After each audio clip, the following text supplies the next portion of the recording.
Welcome back, everyone. This is Liz Faircloth. And I am Andressa Gadelli. We are the hosts of the InvestHER podcast. You know, Andressa, so many people talk about building wealth, but they actually don't talk about or even focus on keeping the wealth and, more importantly, passing it on to the next generation. And on today's episode, we get the chance to sit down with Whitney Elkins-Hutten. She's the author of a Bigger Pockets book called Money for Tomorrow. And the sad part, Liz, is that many studies have shown that all the wealth is gone by the third generation, which is sad, right? Super sad. Super sad. So how can we change that? So in this episode, here's what we're going to break down 4 rules on how to create, how to keep, how to grow, and most importantly, how you can pass on not just the doors, but also your mindset to the next generation so they can continue your legacy. So Whitney, wealth sometimes looks like the horizon, right? Very far and unachievable. So in this episode, we want to make it like a game. So we're going to break it down and the 4 rules on how to create, keep, grow, and most important, pass on the wealth that we hardly work to get. So let's get started with the first one, create. How a individual, the people that are listening to us, regular folks, can build wealth. Yeah. Well, and I love that we started off the rules of the game to back it up. And this plays really strongly into the create category is anytime you learn a game, you have to understand what the objective is. And the reason why this is so impactful to understand what that wealth generation objective is because it's going to determine on how you create your income. So let me explain. If you're creating wealth, if your goal is to create generational wealth, wealth for yourself and wealth for your future generations and your family, you have to have a definition. And for me, that definition is that where my investments are kicking off enough passive income for me to do what I want, when I want, with whom I want. Now, if I'm trading time for dollars, I can't meet that objective. Okay. Now that's where I started. I started off, working for the CDC, working for public health organizations, various contracts in public health. I was trading time for dollars. Most of us have to start there, but we have to figure out how to move that into a wealth building category or income creating category, like residual income, where our time is unhooked from the value we create in our world. And that's why real estate is so powerful. And one thing that I see a lot is a lot of very successful women in real estate are still dealing with a W-2 right now. And they understand what you're saying. They don't agree that they should be exchanging their time, but they still cannot let it go. They still don't feel safe enough, that it's the time enough, that they have their SOPs on their business. They don't have the ducks are not in the row. What would you recommend to them? There's kind of 2 things here potentially at play, and I can speak for myself. Is one, even if you transition into like fix and flip real estate, you're still trading time for dollars, right? Even if you're doing that, you need to figure out how to move that into a way of investing in real estate or in businesses that creates passive income unattached to your time. But, for me, I started off in fix and flip real estate. For me, it was kind of an identity thing. I had been trained my whole life, sitting in school classrooms, stuff like that. I've been trained my whole life that for me, if I'm going to, create value in the world, I needed to work outside the home. I needed to do these things. And so that was really a hard transition for me. And then whenever you do start trading, making that mind shift, realizing like, hey, like there is more to life than me just sitting in a cubicle for 40 years. Or, even just if I'm working in my own business, I can elevate myself out of my own business. What am I going to do next? And that's really kind of the cool things when we start working through these 4 rules, the strategies attached to these 4 rules, where the end game is wealth, but it allows freedom. Okay. For most people, that wealth creation gives them financial freedom. And even though that's one of the 5 freedoms in life, I really kind of encourage people to think of it that you're still attached to money. So it's a tool. What are you really trying to get? Is that you're trying to get time freedom, choice freedom, location freedom, and most importantly, freedom to create impact in the world. And so for somebody who's sitting here going, wow, I don't know how to make this transition, or if I did make this transition, what am I going to do next?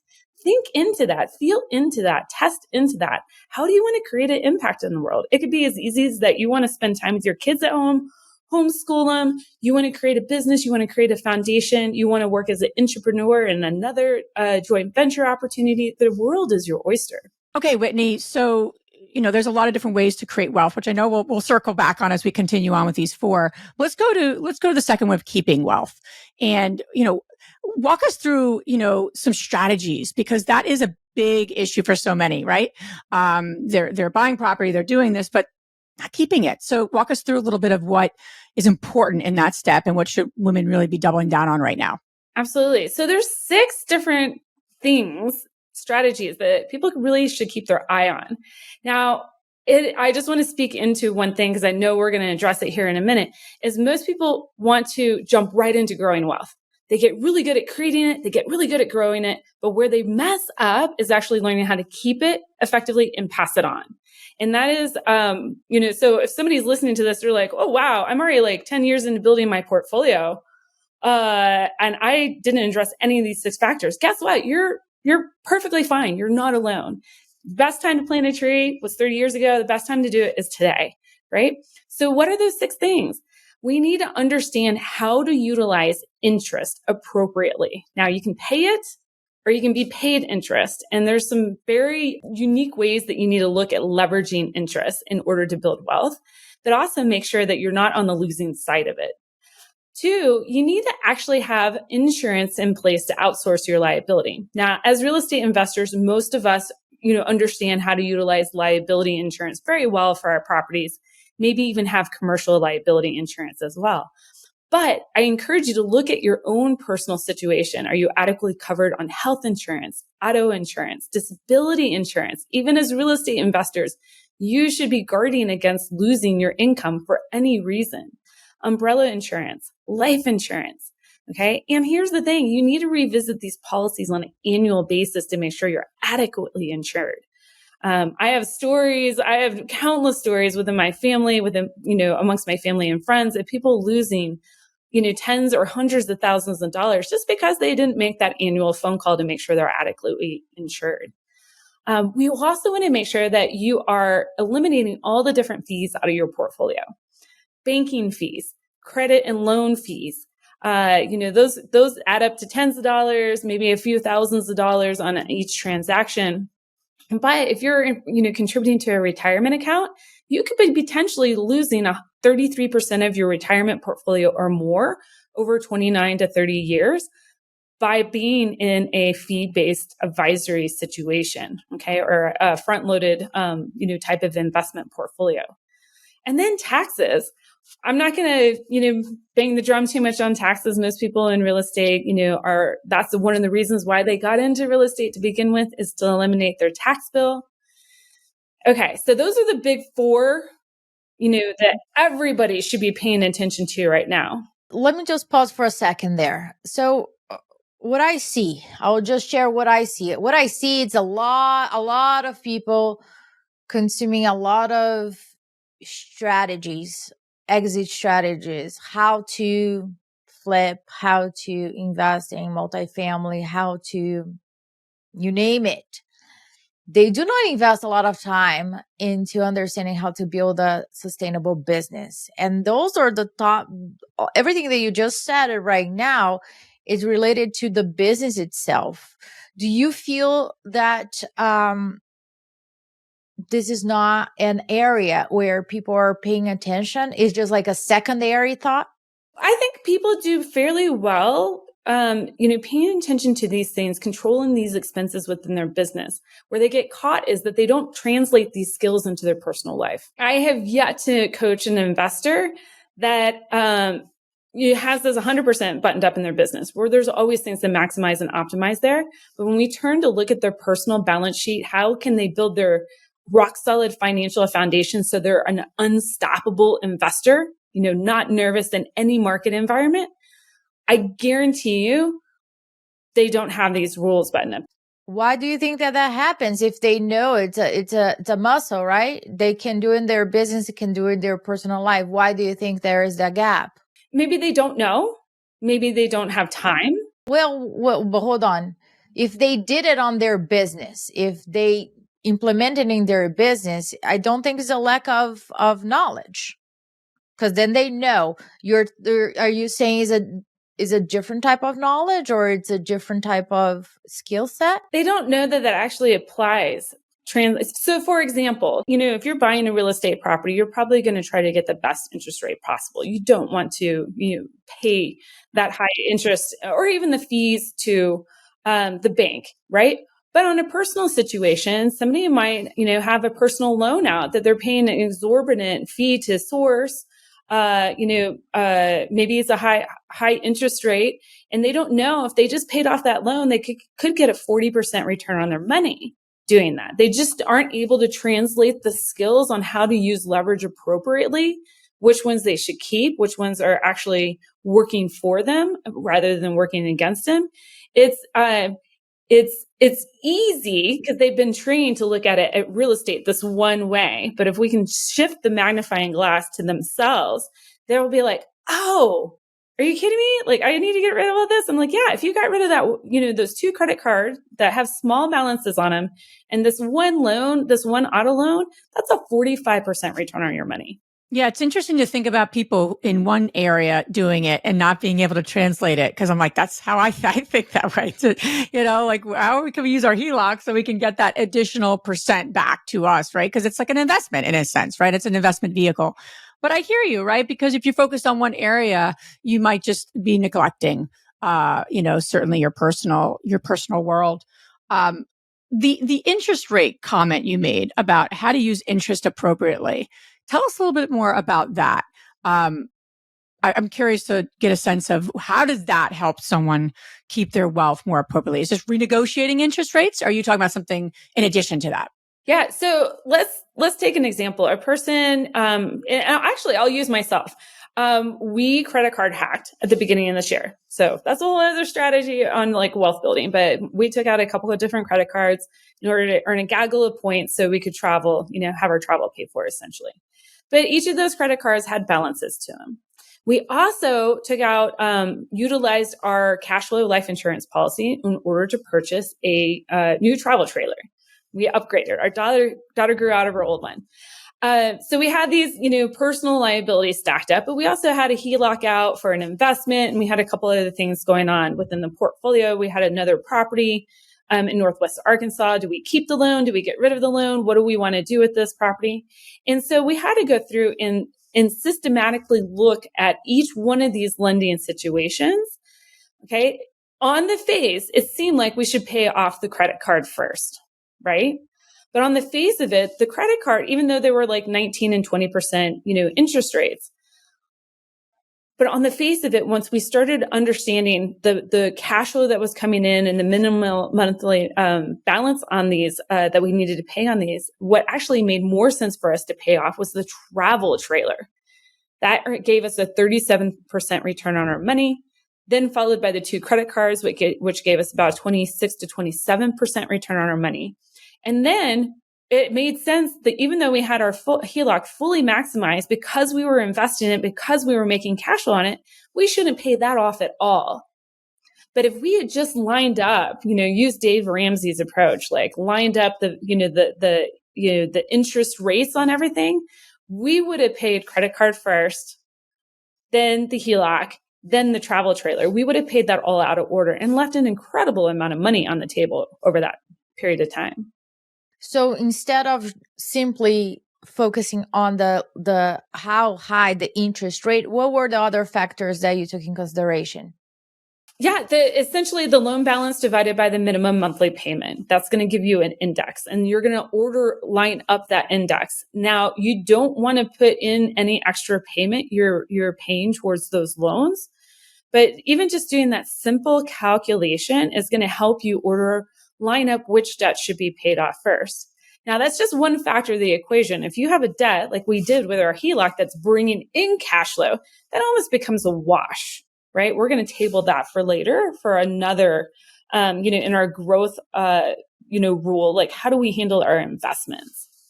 Yeah, I like that. And we're actually considering our neighbors selling their house and our value's gone up by like 200K.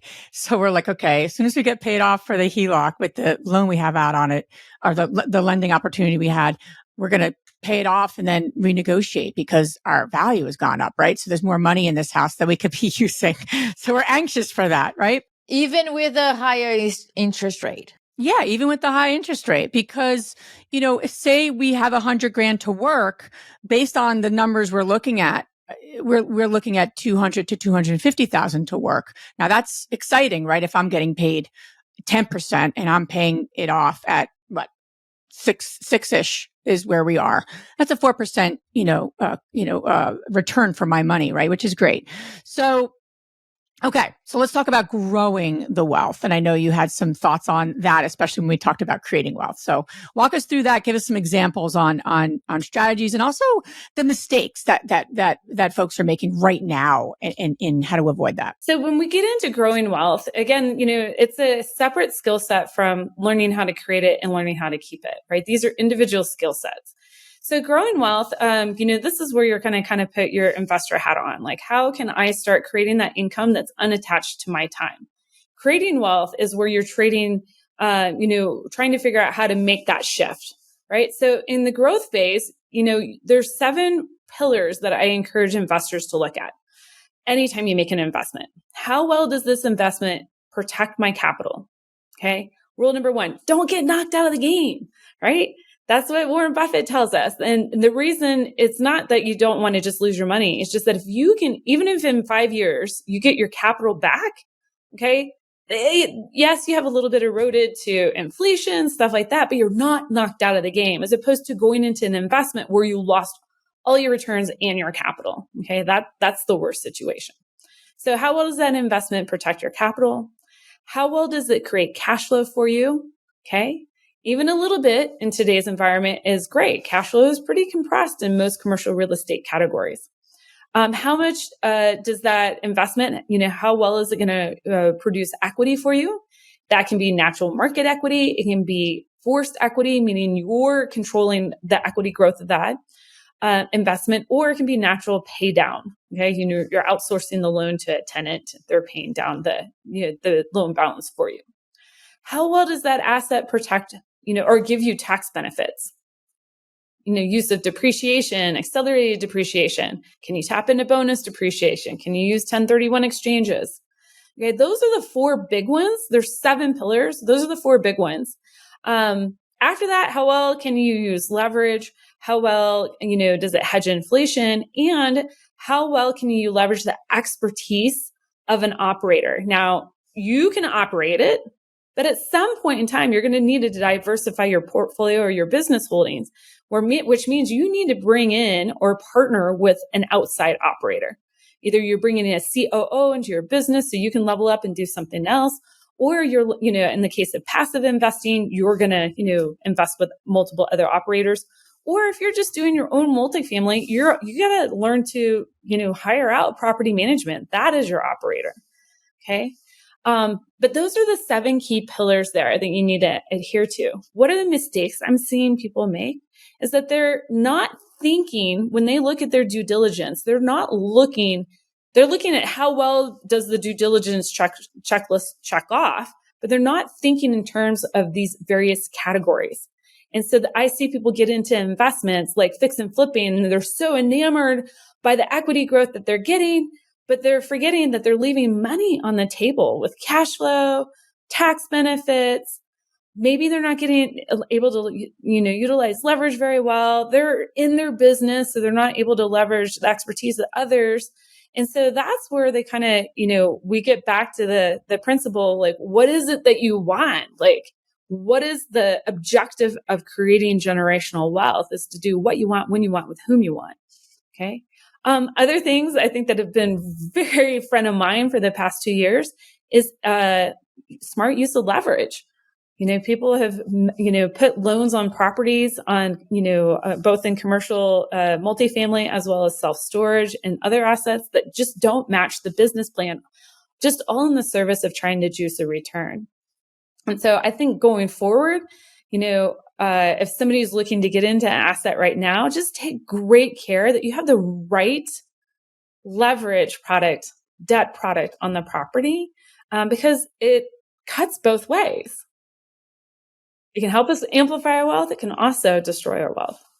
I want to highlight two words that you said, operators and leverage, because I think that they go hand in hand, right? I see an operation, a very successful operation can make it or break it, a business or a deal. And I don't think a lot of people put so much attention into it. And I think one of the mistakes, I think looking back, right, the things that I did that I shouldn't be doing. And we have plenty of them. What? I know, right? Right? As do I. Right? Raise your hand. I think it comes down to like really understanding oneself and really getting to the point that if operations, you're like, that's a struggle. Oh my gosh, this feels like torture to me, but I have to do it. I think it costs a lot. You talking about me, Andressa? Talking about me. Just throwing Liz under the bus. No, I believe when an investor is forced, quote unquote, forced to operate and obligated to learn things and do things that not equipped to, and it's torture, it costs the business much more versus leveraging and finding somebody that is a rock star that loves operations, that is going to take the business to the next level. I think there is a shift of mindset that many of us went through after the fact. But if we knew that then, I wouldn't have gone through many years of, trying to figure it out on my own and develop a skill that actually I shouldn't be developing. I should be doing something else.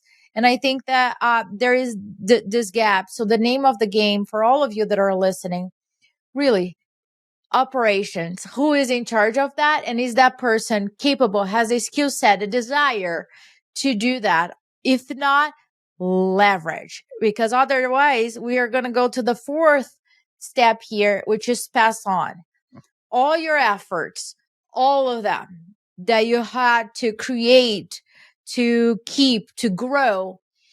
If you don't have solid operations, it's going to end. I think I heard another day, it takes two generations to destroy everything.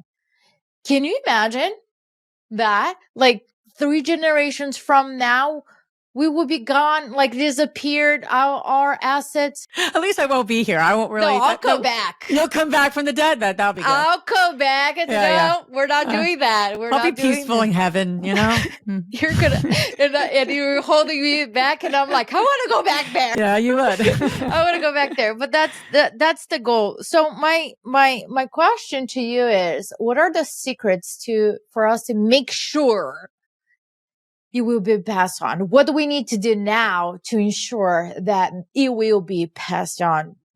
Luckily for more than 3 generations. Well, I love that you tapped into the kind of the shirt sleeves to shirt sleeves phenomena in 3 generations. And the first one builds it, the second one spends it, and the third one squanders it. And partly is, and I'm going to address these things in a little bit of reverse order than what I usually do. But it's because they don't understand the skills and the grit and the work ethic that went into building that initial portfolio.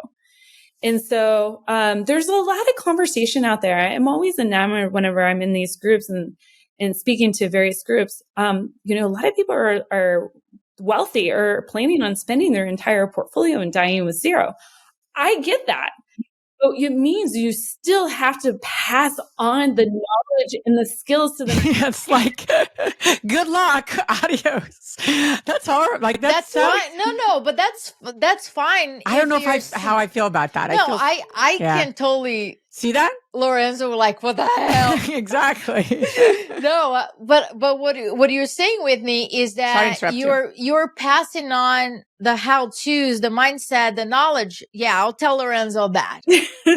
That is just as important maybe even more important than actually passing on the wealth. That is one of the reasons why I wrote the book, Money for Tomorrow, is because I wrote originally for my daughter.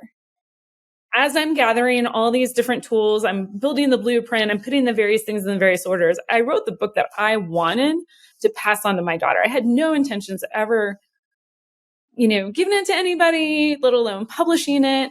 But I was like, if something happens to me, like before I even had this empire built, I wanted her to be able to pick up and carry it forward. So that's something I'm super passionate about, is the education. But things that people can do right now, to kind of button up, from a legal perspective, low hanging fruit today, make sure that you have, you have planned for your incapacity. Okay. It's not about wills and trust. It's about planning for your incapacity. Okay. That's where you're probably going to lose a lot of wealth. And so that means just like a random slip and trip and fall that knocks you unconscious. It means like a car wreck, an unfortunate car wreck, or a disease that takes you by surprise. These are things that we can't control for, we can't plan for. And it's not happy. This is not happiness to talk about. But make sure that you have a living will, healthcare directives, and a power of attorney drafted. You can do that really simply today. There's a lot of tools online. If you have a lawyer, call them up, get this process going. Okay, so that's huge. I usually put that in my keep wealth category, but it kind of bridges between the two. The next thing is also, okay, what happens when I'm gone? How do I want those assets to pass on? Now, this is where people get kind of allured by like, oh, I have a simple estate, I'll just do a will. Wills, it is one step, and talk to your lawyer, because there might be a better way for you to sidestep a very public process, which is called probate.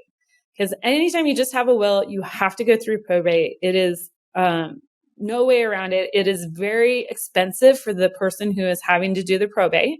Technically, your estate pays for it, but if you don't want to lose $10,000 to $15,000 minimally, don't spend $2,000 or $3,000 to get a living trust, because then your heirs don't have to go through probate and it doesn't have to be publicized. So either way, get a will, get a revocable trust minimally. Talk to your lawyer, figure out which is the best situation for you. If you have kids, you might consider setting up a trust, again, so they don't have to go through that public process. And then past that is, again, like, how do we educate the next generation? How do we pass on these principles, these rules, these values that we have cultivated? I mean, I know for me, I'm a transitional character in my family. The mindset that I have around money, the skills I have around money, I didn't learn this from my family. I taught it to myself. I learned it from my peers. And so how can you document these things and pass it on? It can, one simple low-hanging fruit is put a one-pager purpose statement with your will or with your trust that says, hey, these are our family values. This is, how we operate. This is what this money is intended to do for you. This is the, now you're not going to be around. You're not going to see what happens with it. But if you can start living into that now and training that generation now to be good stewards of the money, not savers, not spenders, but stewards, that's powerful. And so there's now we're getting kind of into the tactics on how to do that. And we can dive into it. One of my favorite things is how do we teach kids about money? So I just had a thought. On my will is going to have a link list. A Google Drive link? Google Drive? Yeah. Yeah. And then I say, hello, if you're watching this, is because I'm no longer with you. I don't want to have a celebration. That's sad, Andressa. But no. Well, that's the truth. But let me tell you what I lived a great life, and I want you to do the same. It'll be like a great message. Oh, well, that's positive. What's coming up for me, and then I want to ensure we transition to the very exciting topic you're going to be talking about, InvestorCon in June in Austin. But something I wanted to mention, I wrote down, I'm going to write a memoir for my kids, lessons for my kids. You're inspiring me to write something for them. But more importantly, an even easier action step for everyone listening is that if you're not doing monthly family meetings, start doing them. We have monthly family meetings with our kiddos and we talk about money. I mean, where they can learn. We're not going through like super like P&L statements, but we're going through money. We're going through investments. We're going through the concepts. And something that I'm going to start to do is we're going to teach a lesson. I think we've been doing that, but I want to be more intentional based on what you're saying. And I think that is so powerful. And go do something. Just very quick story. We went to a commercial building, had a bunch of different restaurants in it.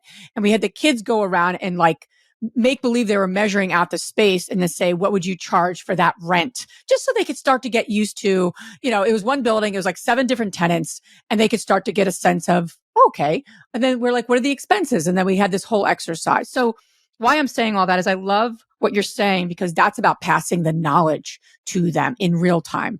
So tell us though, Whitney, a little bit about what you're going to be talking about. I'm going to be leading this panel, alternative investing. I'm so excited. I've been preparing my questions for you guys, but we're going to be talking about alternative to real estate, core investing. We're going to be talking about what are you going to be kind of talking a little bit about on the panel, and what are we going to be focused on?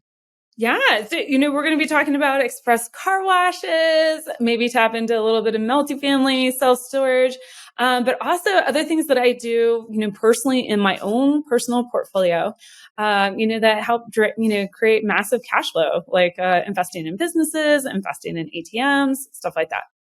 Yeah, I love it. We have 4 women going to be on this panel, and and each of them has a different expertise. One has bought a few businesses. Some have invested in ATMs like you'd mentioned personally. We have another woman. She has built and started a bank. She's going to be talking about, really growing and building a business. And we have another woman that's going to be talking about stocks and how to really take that investment on. So it's all about moving the needle on your wealth building. And it doesn't just have to be a rental property. It could be a lot of different things. So that's what we're going to focus on. So excited to see you in June and have you there at our once a year Investor Con. If you all are listening and you have not gotten your ticket, you must. We have limited seats. We have limited tickets. We're getting to the throes of it, right, Andressa? So please come and be with us. So with that, Whitney, thanks so much for being on today. Appreciate all the ideas and strategies around not just making the wealth and creating the wealth, but really passing it on. So thank you for being here. Yeah. Thank you for having me on. This has been fun. Okay, Whitney. So where can everyone listening learn more about you? Yes, you can find me in a couple different places. You can find me at ashwealth.com. That's where I talk about all things related to money for tomorrow, my new book. And then you can also find me at passiveinvestingwithwhitney.com, where I talk about private equity real estate and how that fits in your portfolio. Whitney is a wealth of knowledge, and we just appreciate you being here today, talking about wealth, talking about creating it, and quite honestly, passing it on to the next generation. So exciting. So thanks again for being here today. Thank you so much. It's been fun. Thank you.